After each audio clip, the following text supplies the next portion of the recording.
حضرت موسیٰ علیہ السلام اور فرعون اللہ کے سب سے پیارے نبیوں میں سے ایک نبی تھے۔ انہیں کلیم اللہ کے نام سے اس وقت جانا جاتا تھا، جس کا مطلب ہوتا ہے اللہ سے سیدھے بات کرنے والا، یعنی کہ حضرت موسیٰ علیہ السلام میں ایسی کرشمائی طاقت تھی کہ وہ سیدھے اللہ سے بات کر سکتے تھے۔ السلام علیکم ورحمۃ اللہ وبرکاتہ۔ شروع کرتے ہیں اللہ کے نام سے۔ آئیے جانتے ہیں حضرت موسیٰ علیہ السلام اور فرعون کی واقعہ۔ دوستو، ویڈیو کو اسکپ کیے بنا پورا دیکھنا۔ حضرت موسیٰ علیہ السلام کی پیدائش ایک اسرائیلی پریوار میں ہوئی تھی۔ اللہ نے حضرت موسیٰ علیہ السلام کو اسرائیلی لوگوں کو ہدایت دینے کے لیے نبی بنا کر بھیجا تھا۔ اس وقت وہاں کے لوگ فرعون کی پوجا کرتے تھے۔ فرعون مصر کا ایک طاقتور بادشاہ تھا۔ لوگ اللہ کو نہ مان کر فرعون کو ہی خدا مانتے تھے۔ جیسے کہ ہم نے پہلے ہی بتایا کہ حضرت موسیٰ علیہ السلام اسرائیلی پریوار میں پیدا ہوئے تھے۔ اسرائیلی لوگ جو کہ یہودی تھے، جن کے 12 قبیلے تھے، جنہیں بنی اسرائیل کہا جاتا تھا۔ اس وقت بنی اسرائیل لوگ زمین پر سب سے اچھے لوگ تھے، لیکن مصر کے لوگ ان سے نفرت کرنے لگے تھے۔ اس وقت مصر کے طاقتور راجا فرعون نے ساری بنی اسرائیل لوگوں کو اپنا غلام بنا دیا تھا۔ ان کی عورتوں سے ہر وہ کام کروایا جاتا تھا جو فرعون چاہتا تھا۔ فرعون ایک بہت بڑا گھمنڈی تھا۔ جب حضرت موسیٰ علیہ السلام پیدا ہوئے، اس وقت بھی فرعون مصر کا راجا تھا۔ حضرت موسیٰ علیہ السلام کے پیدا ہونے کے بعد کی کہانی۔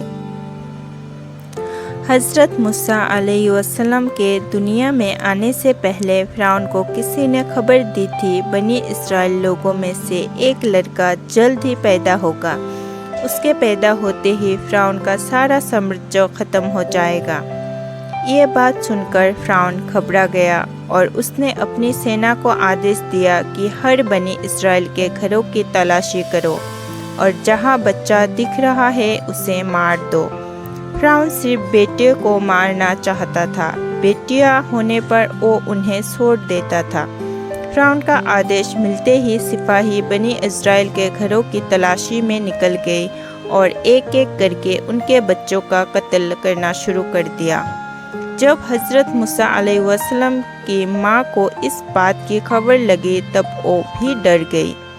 تب اللہ سے ایک پیغام ان کو آیا کہ تو اسے ایک ٹوکری میں رکھ کر نیل ندی پہ چھوڑ دے، اس بچے کو کچھ نہیں ہوگا۔ اللہ کے حکم کے مطابق انہوں نے آپ یعنی حضرت موسیٰ علیہ السلام کو ایک ٹوکری میں رکھ کر پیچھے نیل ندی پہ رکھ دیا۔ ٹوکری ندی میں بہہ کر فرعون کے محل تک جا پہنچی۔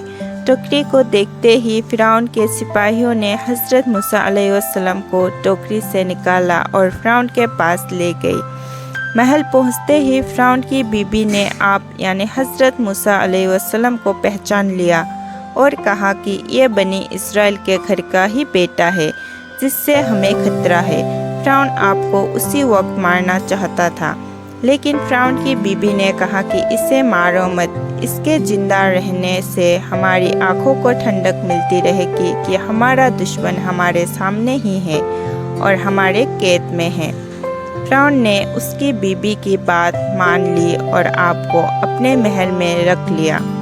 ایک حدیث کے مطابق آپ یعنی حضرت موسیٰ علیہ السلام فرعون کے محل میں ہی بڑے ہوئے، یہاں تک کہ 18 سال کے جوان بھی اسی محل میں ہوئے۔